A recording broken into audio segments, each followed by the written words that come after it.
বাবা চিন্তার কোনো কারণ নাই, ডাক্তার যে ওষুধগুলো দিয়েছে সেগুলো খাওয়াইলেই তুমি সুস্থ হয়ে যাবে। আচ্ছা ঠিক আছে বাবা, তাহলে চলো। চল বাবা, তাড়াতাড়ি বাসায় যাই। হ্যাঁ চলো।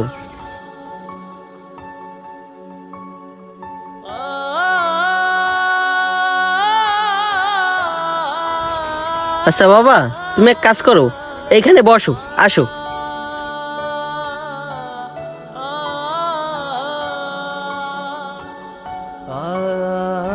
বসো।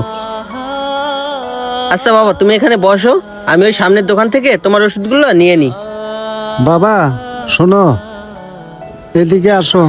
কি হইলো আবার, কিছু বলবে? বাবা সকাল থেকে কিচ্ছু খাই নাই, আমার অনেক খিদে লাগছে।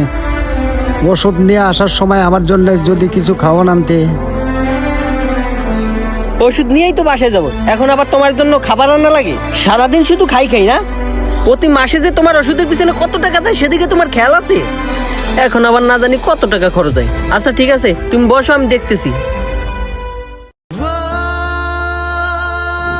হায় রে সন্তান, আমাদের খাবার কোটা দিলি, ছোটতে পাইলা মানুষ করলাম, আমি তো কোনোদিন খাবার কোটা দেই নেই। ঠিক আছে, তুই যেন আমার খাবার কোটা দিলি, আমি আর খাবো না তোর কিছু, আমি আর থাকলাম না তোর কাছে। আমার যেদিকে দুই চোখ চাই আমি সেই দিকে যাবো, আমি তোর কাছে না থাকি।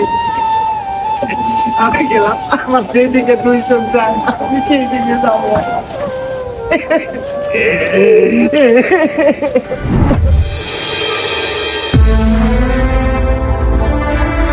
বাবা, আরে বাবা কই গেল?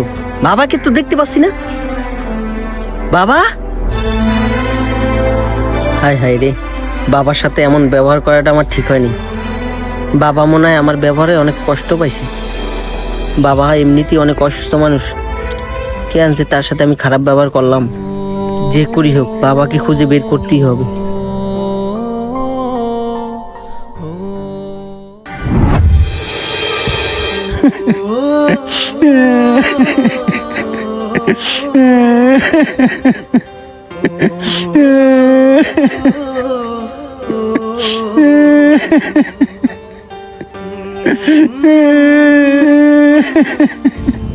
দেখ বন্ধু, তুই যে এই রাস্তাতে নিয়ে আসলে, এই রাস্তাতে সবসময় ময়লাতে ভরা থাকে।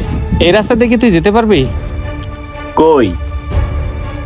আসলেই তো ময়লা।